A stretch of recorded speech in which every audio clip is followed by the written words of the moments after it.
여러분들이 대부분 아마 백이숙제라고 하는 사람들에 대해서는 들어보셨으리라고 압니다.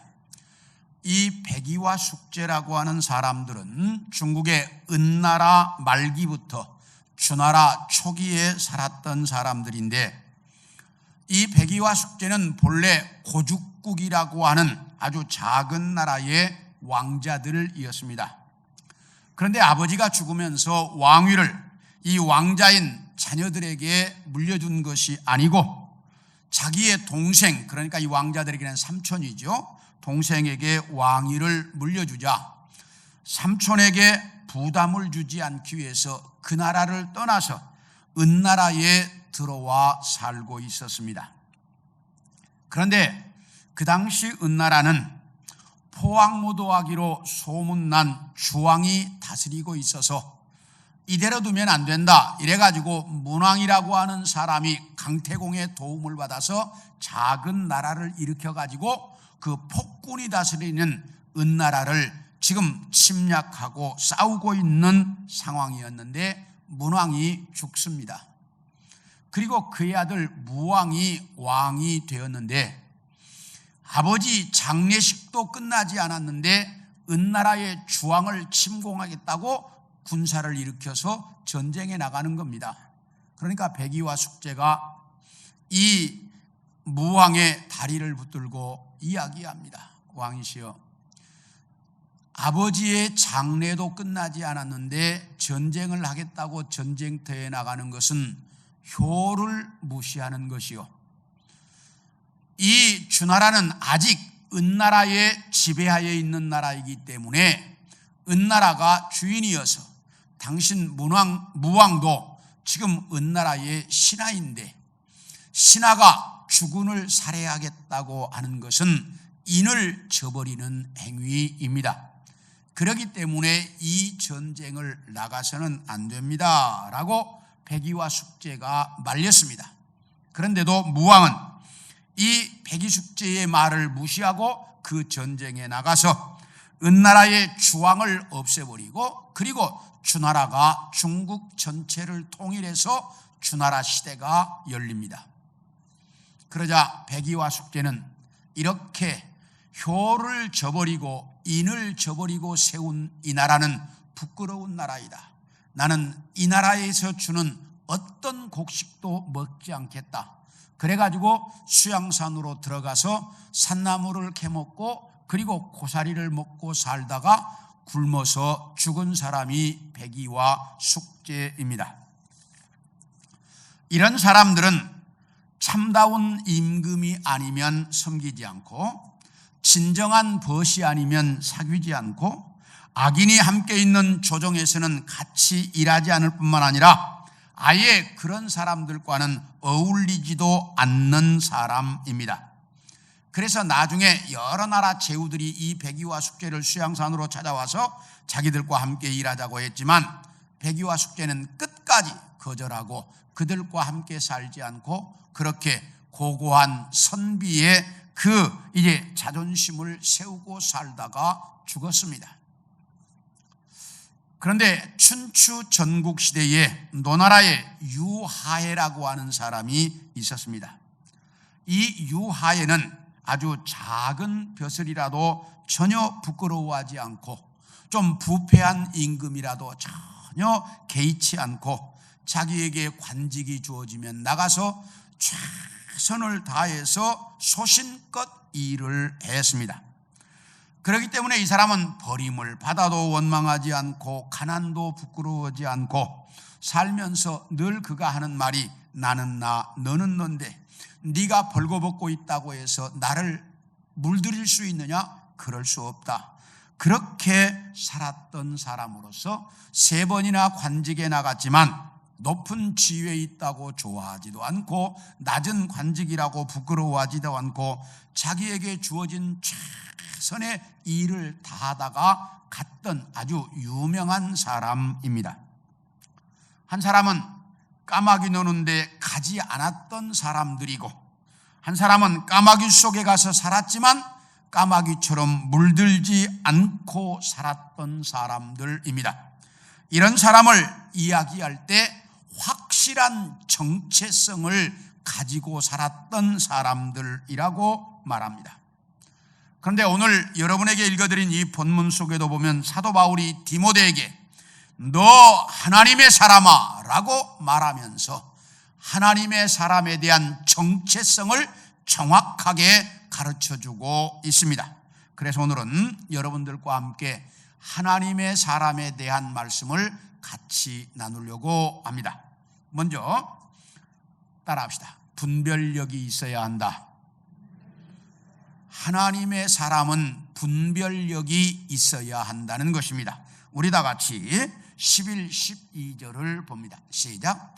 오직 너 하나님의 사람아 이것들을 피하고 의와 경건과 믿음과 사랑과 인내와 온유를 따르며 믿음의 선한 싸움을 싸우라. 영생을 취하라. 이를 위하여 네가 부르심을 받았고 많은 증인 앞에서 선한 증언을 하였도다. 여기 보면 하나님의 사람이 피해야 할 것과 따라야 할 것을 말합니다.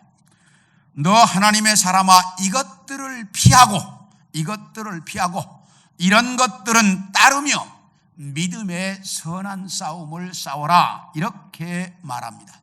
그렇다면 먼저 뭘 피하라고 했을까? 3절부터 10절까지 앞에 나오는 내용인데요. 먼저 3절을 보겠습니다. 시작. 누구든지 다른 교훈을 하며 바른 말 곧 우리 주 예수 그리스도의 말씀과 경건에 관한 교훈을 따르지 아니하면 이렇게 말합니다. 우리 주 예수 그리스도의 교훈을 따르지 않고 다른 교훈을 말하는 사람들을 피하라 이렇게 가르치고 있습니다. 그렇다면 다른 교훈이 뭘까? 한마디로 말하면 이단을 이야기합니다. 이단을 피하라는 것인데 이것을 보면 초대교회 안에도 이단이 교회를 상당히 심각하게 위협하고 있었다는 것을 쉽게 알 수가 있는데 초대교회의 교회를 위협했던 이단은 크게 두 가지입니다. 하나는 영지주의, 하나는 율법주의. 이 두 가지가 이 초대교회 교회를 심각하게 위험에 빠뜨렸습니다. 그러면 먼저 영지주의란 뭐냐? 자기들만이 가지고 있는 특별한 영적 지식이 있는데 이 영적 지식을 소유한 자만이 구원받을 수 있다. 그러므로 자기들에게 와야만 구원받는다라고 말하면서 가연설이라고 하는 것을 주장했습니다. 이 가연설이라고 하는 것이 뭐냐면 예수님이 이 땅에 태어나실 때 영혼만 왔지 육체는 오지 않았다. 그래서 육체적으로 보인 건 그 영혼이 그렇게 보였을 뿐이지 육체는 없었다라고 말하므로 예수님의 인성을 부인했던 대표적인 이단입니다. 그런데 여기서 영적 지식이라고 하는 말이 많은 사람들을 유혹해가지고 거기에 수많은 사람들이 넘어감으로써 초대교회 당시에 가장 교회에 많은 어려움을 주었던 이단입니다. 그 다음에 율법주의라고 하는 것이 뭐냐? 이 율법주의라고 하는 것은 우리가 구원받으려고 하면 예수님만 믿어서 구원받는 것이 아니고 예수 믿고 율법도 지키고 할례도 받아야 구원받는다라고 가르쳤던 이단으로서 이건 구원의 이 교리를 예수님이 가르친 말씀의 근본을 뒤흔드는 이단이었습니다. 이 율법주의자들은 대부분이 다 유대인들이었는데 이 사람들이 교회마다 들어와 가지고 예수 믿는 사람들을 너희 그렇게 믿어서는 구원 못 받는다, 율법도 지켜야 된다, 할례도 받아야 된다라고 말하면서 교회를 심각하게 어지럽게 만들었던 대표적인 이단입니다. 이렇게 예수 믿으면 구원받는다라고 가르치셨던 예수님의 말씀과 다른 구원의 도리를 가르치는 자들은 모두가 다 이단입니다. 그래서 오늘 본문에서도 다른 교훈 이렇게 말씀합니다. 그러므로 예수님이 가르쳤던 말씀과 다른 걸 가르치는 건 다 이단이에요. 오늘날도 이런 이단들이 참 많이 있습니다. 대표적인 이단이 예수님은 우리의 영혼을 구원했다. 그런데 우리의 육체는 구원하지 못했다. 그러므로 우리에게 와서 피가름을 해야만 구원받는다. 육체와 영혼이 다 구원받는다 라고 가르쳤던 통일교. 그런가 하면 자기들에게 와야만 14만 4천에 속할 수 있다고 가르치는 신천지, 그리고 내가 하나님이라고 말했던 안상홍과 안상홍이 죽고 나니까 이제 그가 살아날 것이라고 그러다가 안 살아나니까 그의 부인이 이제 내가 어머니 하나님이다 이렇게 떠들고 있는 하나님의 교회, 모두가 다 이단들입니다. 왜? 다른 교훈을 가르치고 있기 때문입니다. 그런데 문제는 이런 이단에 많은 사람들이 넘어간다는 사실이에요. 그런데 여러분이 똑바로 알아야 됩니다. 이단에 넘어가면 첫째, 재산 잃고, 두 번째, 가정이 깨지고, 세 번째, 자기 인생이 이제 파멸하게 됩니다. 왜냐하면 그 이단의 배후에는 사탄이 있기 때문입니다. 이단의 배후에는 다 사탄들이 있어요. 그 사탄이 있기 때문에 그렇게 되는 거예요. 왜냐하면 예수님은 우리가 하나님이 인간을 창조하신 목적대로 인간이 이 땅에서 세상 만물을 다스리며 행복하게 잘 살기를 원하십니다. 그게 예수님이 원하시는 거예요. 그런데 사탄은 예수님과 정반대입니다. 그래서 자기들에게 오면 더 인생을 멋지게 잘 살 수 있다고 유혹해가지고 넘어오면 그 사람들의 이제 가정을 깨뜨리고 그의 인생을 파멸로 이끌어갑니다. 왜? 사탄의 목적이 그거예요. 그러니까 이단을 만들게 한 사탄의 목적이 인생을 파멸로 이끌어가려고 만들어 놓은 것이기 때문에 그래요. 그래서 이단을 조심하라고 그렇게 우리가 말하고 있는데, 바울도 이 디모데를 향해서 이렇게 말합니다. 그 이단들을 피해라. 이것이 네가 하나님의 사람으로 살아가면서 피해야 할 첫 번째 해. 그래서 이단들을 피하고, 두 번째 9절을 봅니다. 9절입니다. 예, 시작. 부하려 하는 자들. 이거 뭐라고요? 다시 말하면 부자 되려고 하는 자들은 시험과 올무와 여러 가지 어리석고 해로운 욕심에 떨어지나니 곧 사람으로 파멸과 멸망에 빠지게 하는 것이다. 여기 보면 부자 되려고 하는 자들은 시험과 올무와 여러 가지 해로운 욕심에 빠져서 결국에는 파멸과 멸망에 이르게 된다라고 말씀합니다. 그러므로 하나님의 사람인 우리는 이 땅에서 살아가는 날 동안 물질이 필요하지만 욕심 부리지 말고 살아가라 이렇게 말씀합니다. 그런데 우리 인간은 만족을 모르기 때문에 끝없이 욕심을 부리며 살게 돼 있다는 겁니다. 그게 인간이라는 거예요. 우리 하박국서 2장 5절을 한번 보겠습니다. 시작. 그는 술을 즐기며 거짓되고 교만하여 가만히 있지 아니하고 수월처럼 자기의 욕심을 넓히며, 또 그는 사망 같아서 족한 줄을 모르고 자기에게로 여러 나라를 모으며 여러 백성을 모으나니.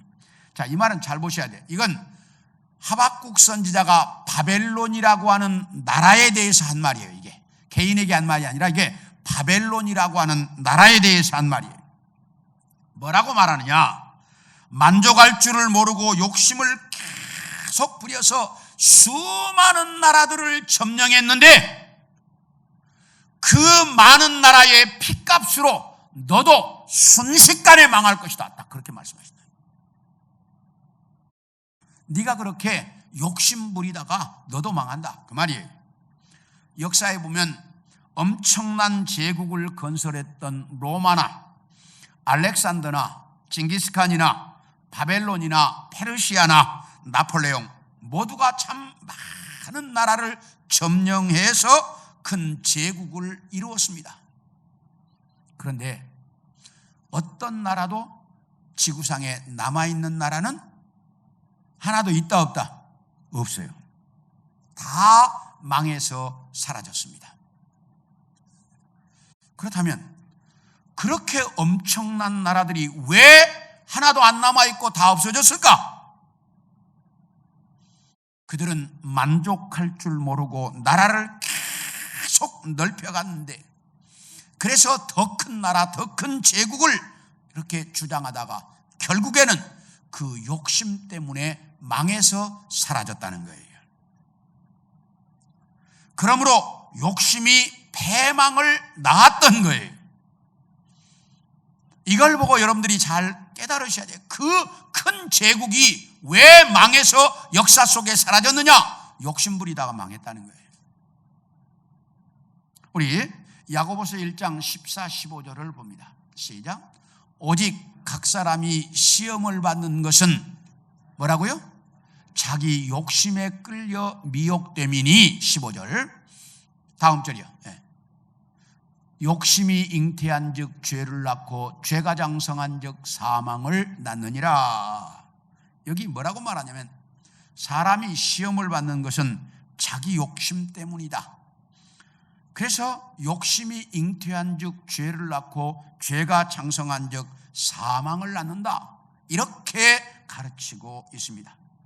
그래서 오늘 디모데전서 6장에도 뭐라고 말하냐? 돈을 사랑함이 일만하게 뿌리가 된다. 그러므로 욕심을 내는 자들은 유혹을 받아 믿음에서 떠나게 된다라고 말씀하고 있습니다. 그러므로 우리는 이 욕심이라고 하는 유혹을 이겨낼 수 있어야 하는데, 이것은 이 욕심을 인간이 이겨내기가 쉽지 않다는 말입니다. 그래서 오늘 본문이 이렇게 가르칩니다. 우리 7절과 8절을 봅니다. 시작. 우리가 세상에 아무것도 가지고 온 것이 없음에 또한 아무것도 가지고 가지 못하리니 우리가 먹을 것과 입을 것이 있은즉 족한 줄로 알 것이니라. 뭐라고 이야기하느냐? 세상에 올 때 어떻게 왔어요? 빈손으로 왔다. 너희 갈 때도 어떻게 간다? 빈손으로 간다. 그러니 적당히 먹을 것 있고 적당히 입을 것 있으면 만족해라. 그것으로 만족해라. 이렇게 가르치고 있어요. 그런데 인간이 내가 가지고 있는 것으로 만족할 줄 안다는 것이 정말 어렵다는 거예요. 며칠 전에 신문 기사를 보다가 재미있는 기사를 하나 봤어요. 그 기사에 이렇게 좀 큰 글씨로 뭐라고 되어 있냐면 많이 가진 자와 적게 가진 자 중에 누가 더 많은 욕심을 부릴까? 이런 제목이야. 어떻게 생각해요? 많이 가진 자와 적게 가진 자 중에 누가 더 욕심을 많이 부릴까요? 어떻게 그렇게 잘 알아요? 제가 그 다음 기사 내용이 재밌어서 읽었어요. 그럼 왜 그럴까? 그랬더니 많이 가진 자, 예를 들어서 99개, 99개를 가진 자는 한 개를 더 모아서 100개를 채우겠다는 목표가 있다는 거예요. 그러니까 그 목표를 이루기 위해서 한 개를 더 모으려고 욕심을 부린다는 거예요. 그런데 30개, 40개 정도 갖고 있는 사람은 목표가 없대. 목표가 없으니까 욕심이 없다는 거예요.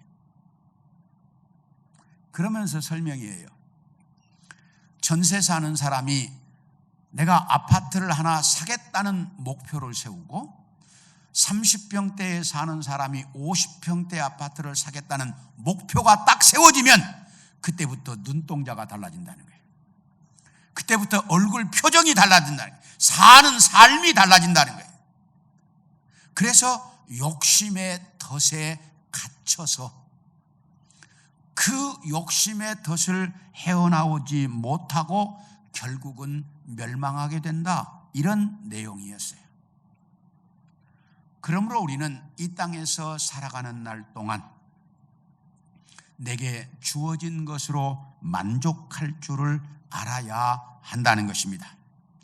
그러려고 하면 욕심을 내려놓을 줄 알아야 하는데, 오늘 본문이 뭐라고 이야기하냐? 욕심을 내려놓아라, 욕심을 부리지 마라, 이렇게 말하잖아요. 뭐라고 말해요? 욕심을 피해라. 뭐 하라고요? 피해라. 욕심을 도망가라는 거예요. 그래야 욕심에서 벗어날 수 있다는 것입니다. 그리고 의와 경건과 믿음과 사랑과 인내와 온유는 따라가라, 이렇게 가르치고 있습니다. 이 말씀을 정리하면 경건한 신앙인이 되라는 말씀입니다. 그러므로 우리는 이 땅에서 경건한 신앙인이 되기 위해서 정말 열심히 노력을 해야 하고 그건 따라가야 할 것이다 라고 말합니다. 그런데 우리가 경건하게 산다 이러면 수도승처럼 살아라 그렇게 하는데, 여기 말은 전혀 그런 뜻이 아니에요. 이게 무슨 뜻이냐? 예수 믿는 사람이 진실하고 신뢰할 수 있도록 사는 것, 이게 경건하게 사는 거야. 그러므로 예수 믿는 사람들은 남들이 믿을 수 있도록 살아야 한다, 그 말입니다. 이게 믿음의 사람들이 이렇게 믿을 수 있도록 살아야 선한 싸움에서 승리할 수 있다. 그러면서 이렇게 말합니다. 이렇게 너는 피해야 할 것과 따라가야 할 것을 분별할 줄 아는 신앙인이 되어라 라고 가르치고 있다, 그 말이에요. 그런데 우리가 이 땅에 살아가면서 무엇은 피해야 하고 무엇은 따라가는지를 안다는 건 대단히 중요한 문제인데, 오늘 성경이 가르쳐요. 뭐라고 말하냐? 이단과 욕심은 피해라. 따라합시다. 이단과 욕심은 피하고 경건한 생활은 따라가라. 신뢰할 수 있는 믿음의 사람 길은 따라가라는 거예요. 이렇게 가르치고 있어요. 이걸 분별할 줄 아는 게 이게 하나님의 사람이라는 거예요. 이런 분별력을 가지고 사는 우리 성도들 모두가 되기를 축원합니다. 둘째로, 하나님의 사람은 주님의 명령을 지킬 줄 알아야 한다라고 말합니다. 우리 14절을 봅니다. 시작. 우리 주 예수 그리스도께서 나타나실 때까지 흠도 없고 책망받을 것도 없이 이 명령을 지켜라. 여기 보면 하나님의 사람은 우리 주님이 재림하실 때까지 흠도 없고 책망받을 것도 없이 살아야 하는데, 그렇게 살려고 하면 주님의 명령을 지켜야만 그렇게 살 수 있다라고 말합니다. 그런데 신약 성경을 이제 공부하면서 재미있는 것은 예수 믿는 사람들이 믿음으로 살아가는 스타일을 딱 분류해보면 두 가지예요. 첫째 뭐냐? 따라합시다. 베드로형. 누구형? 베드로형 신앙 스타일이 있다는 거예요. 베드로형 신앙 스타일. 우리 요한복음 1장 42절을 보겠습니다. 시작. 데리고 예수께로 오니 예수께서 보시고 이르시되 네가 요한의 아들 시몬이니 장차 게바라 하리라 하시니라. 게바는 번역하면 베드로라. 이 말씀은 예수님이 길을 가시는 모습을 세례 요한이 보았습니다. 그리고 이야기하기를 보라, 세상 죄를 지고 가는 하나님의 어린 양이다. 딱 그랬어요, 세례 요한이. 그러니까 그 말을 들은 세례 요한의 제자 중에 안드레와 요한이 예수님을 따라갔습니다. 그리고 예수님을 따라가서 다 보고 와가지고 안드레가 자기 형제인 베드로에게 우리 가보자고 그래가지고 베드로를 데리고 예수님께로 갔습니다. 그랬더니 예수님이 처음 딱 보자마자 네 이름이 시몬인데 앞으로 네 이름을 게바라고 할 것이다 라고 말합니다. 이 게바라고 하는 말은 아람어이고 히브리어는 베드로예요. 그러니까 똑같은 말이야 이게. 그러니까 처음 본 사람에게 예수님이 네 이름이 시몬인데 베드로라고 부를 것이다 라고 이름을 딱 바꿔줬어. 뭐 하자마자? 보자마자. 참 베드로는 예수님을 처음 만났을 때 임팩트 있게 만났습니다. 딱 이름을 바꿔줬어요. 그리고 갈릴리 바닷가에서 밤새도록 고기 한 마리 잡지 못해가지고 빈손으로 집에 돌아가려고 하는데 그때 나타나신 예수님께서 베드로의 배에서 사람들에게 말씀을 가르치시고 나신 이후에 베드로야 깊은 데로 가서 그물을 던져 고기를 잡아라. 그래서 깊은 데로 가서 그물을 던졌더니 두 배의 만선이 될 만큼 고기를 잡았습니다. 이런 엄청난 경험을 하고 베드로는 예수님의 제자가 되었습니다. 그러니까 그냥 따라와라 해서 된 게 아니야. 처음부터 이렇게 임팩트 있게 예수님을 만났고 그리고 예수님을 통해서 고기 잡는 경험을 하고 그리고 예수님의 제자가 되었습니다. 그런데도 중간중간 예수님께 혼나기도 여러 번 혼났고 예수님이 끌려가시고 나자 예수님 모른다고 3번씩이나 부인하고 그것도 예수님의 저주까지 하면서 부인할 만큼 이렇게 굴곡진 신앙생활을 했는데 우리 요한복음 21장 3절을 더 봅니다. 시작. 시몬 베드로가 나는 물고기 잡으러 가노라 하니 그들이 우리도 함께 가겠다 하고 나가서 배에 올랐으나 그날 밤에 아무것도 잡지 못했다. 여기 말은 예수님이 십자가에 달려 돌아가시고 난 이후에 주님이 부활하셨다는 이야기를 여러 사람에게 들었어요. 다. 그런데도 그 말을 믿지 못하고 제자들과 함께 모여 있을 때 나 이제 고기 잡으러 가겠다. 그리고 베드로가 일어섰습니다. 그러니까 제자들 중에 7명이 따라 나섰습니다. 그래가지고 고기 잡으러 가버렸어요. 예수님이 안 계시면 제자들을 다독여서 주의 일을 하자고 앞장서야 할 사람이 베드로였습니다.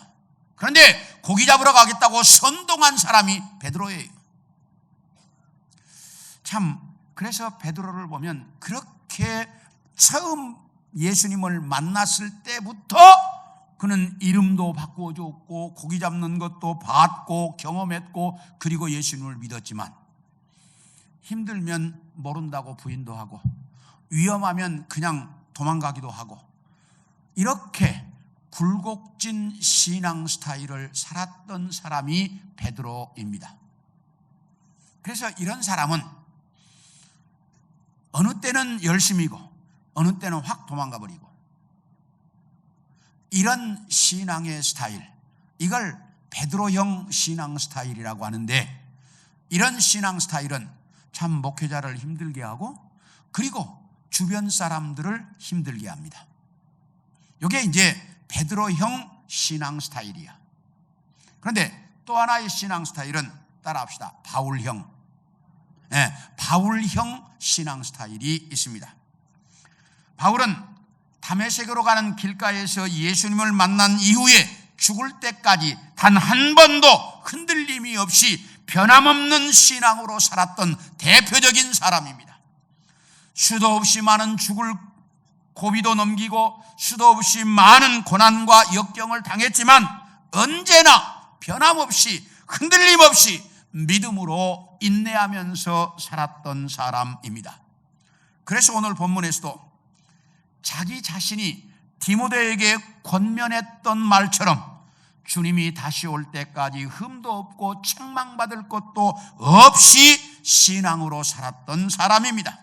그래서 디모데에게도 디모데야 너도 이렇게 흠도 없고 책망받을 것도 없이 신앙으로 살아라 라고 권면을 했습니다.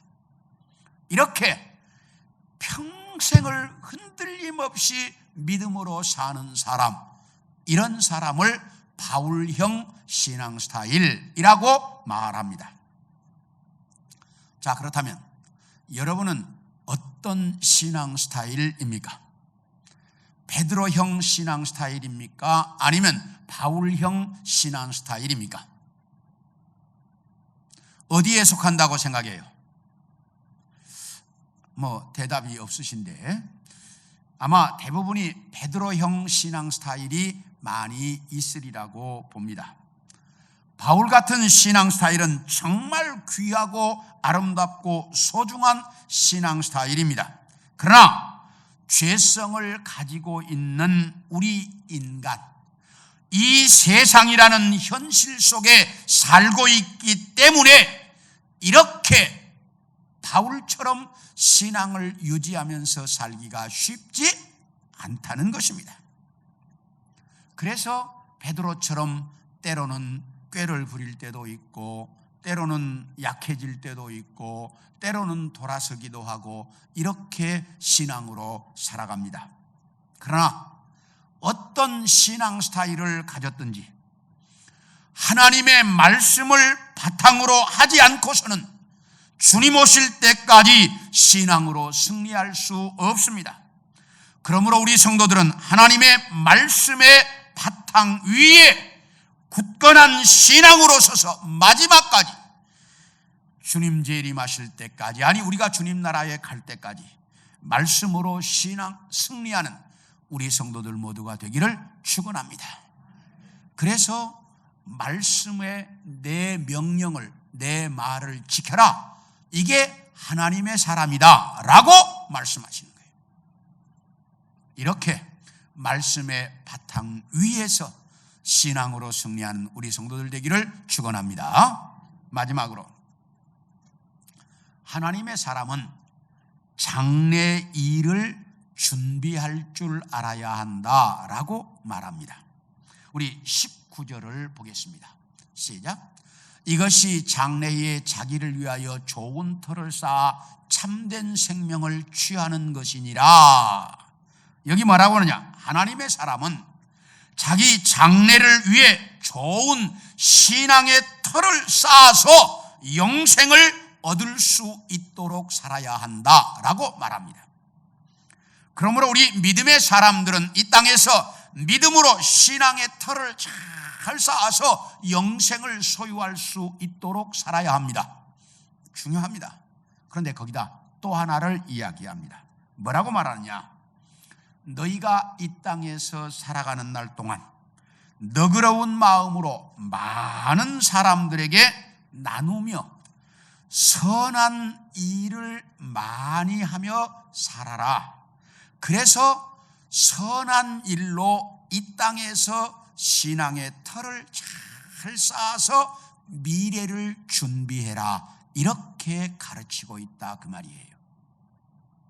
그러므로 잘 들으셔야 돼요. 우리는 내가 믿음의 터를 쌓아서 하나님의 나라에 갈 수 있도록 하는 것과 세상에서 선한 일을 많이 해서 신앙의 터를 쌓는 이 두 가지 일을 다 해야 한다 그 말이에요. 그게 우리가 미래를 준비하는 거예요. 그래서 주님이 뭐라고 말씀하셨는 거예요? 너희의 착한 행실을 이 세상 사람들이 보고, 너희의 착한 행실을 이 세상 사람들이 보고 하나님께 영광을 돌릴 수 있도록 살아라. 이렇게 가르치고 있습니다. 실제로 미국에서 있었던 일인데요. 미국 네바다주 사막 한가운데에 낡은 트럭을 몰고 어떤 청년이 운전을 하고 갑니다. 그런데 보니까 어떤 노인이 허름한 옷을 입고 길을 갑니다. 그러니까 차를 그 노인 곁에 세우고, 노인장 어디까지 가시나요? 제가 가시는 길까지 모셔다 드리겠습니다. 그러니까 노인이 타더니 내가 라스베가스까지 가는데 좀 데려다 줄 수 있습니까? 그러니까 예, 모셔다 드리죠. 그리고 이 청년이 그 노인을 라스베가스까지 잘 모셔다 드렸습니다. 그리고 차에서 내릴 때에 호주머니를 뒤져더니 1불짜리 하나를 꺼내가지고 노인에게 주면서, 어르신, 제가 가지고 있는 돈이 이것밖에 없어서 죄송합니다. 이것 혹시 가시는데 교통비에 필요하면 보태서 잘 가십시오. 그러니까 그 노인이 정말 친절한 젊은이구만. 젊은이, 혹시 명함이 있으면 나 명함 하나 줄 수 있어요? 그러니까 그 젊은이가 명함을 하나 꺼내주니까 이렇게 멜빈 다마, 정말 친절한 젊은이고만. 젊은이, 내가 이 고마움은 꼭 잊지 않고 갚겠소. 나는 하워드 휴즈라는 사람입니다 라고 이야기를 하고 헤어졌습니다. 그리고 그로부터 10년 정도의 세월이 흘렀습니다. 영화사, 방송국, 비행기 회사, 호텔 등 50여 개의 업체를 거느린 세계적인 갑부 하워드 휴즈가 죽었습니다. 그리고 그 하워드 휴즈가 죽은 이후에 유언장이 공개되었는데, 그 유언장 중에 일부가 자기 전 재산의 16분의 1을 멜빈 다마에게 증여한다라고 하는 구절이 들어있는 겁니다. 세상 사람들이 다 놀랐습니다. 멜빈 다마가 누구냐? 멜빈 다마가 누구냐? 도대체 그 사람이 누구냐? 그런데 하워드 휴즈가 그 명함을 그 유언장 뒤에 붙여놨는데, 그 유언장에다가 뭐라고 썼냐면, 내가 인생을 살아오면서 만난 사람 중에 가장 친절한 사람이라고 딱 써놓고 거기다가 16분의 1을 내가 그에게 상속한다라고 써놨더라는 거예요. 그러면 16분의 1이 얼마나 되느냐? 하워드 휴즈가 죽고 나서 그의 그 개인 재산을 하니까 250억 달러. 그 중에 16분의 1이면 1억 5천만 달러. 1억 5천만 달러면 우리나라 돈으로 얼마나 약 2천억 원 정도 돼. 얼마요? 얼마 줬는데? 1불. 1불은 1200원 줬는데 1불 줬는데 2천억 원을 상속받은 거예요. 이게 실제로 하워드 휴즈가 그렇게 하고 죽었어요. 그래서 이 사람은 저 시골 농촌에서 그 트럭 하나 끌고 농사일하고 살던 사람이 갑자기 2천억 원을 상속받은 거예요.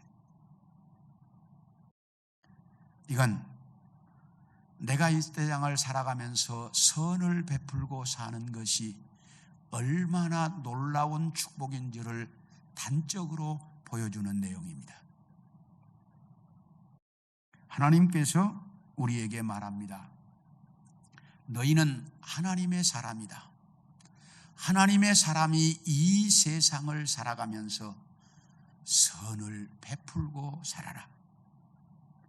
너희가 베푸는 그 선으로 너희 미래를 잘 쌓아서 준비해라.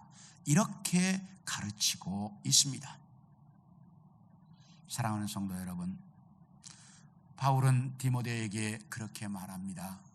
너는 하나님의 사람이다. 네가 하나님의 사람이니 무엇을 따라가야 하고 무엇을 피해야 하는지 분별력을 가지고 하나님의 말씀의 바탕 위에서 선을 쌓으며 살아라. 그것이 하나님의 사람이 해야 할 일이라고 가르치고 있습니다. 원하기는 우리 성도들 모두가 바울이 디모데에게 가르쳤던 이 하나님의 사람의 말씀을 잘 기억해서 우리들도 이렇게 이 땅에서 하나님의 사람답게 살아가는 우리 성도들 모두가 되어질 수 있기를 축원합니다.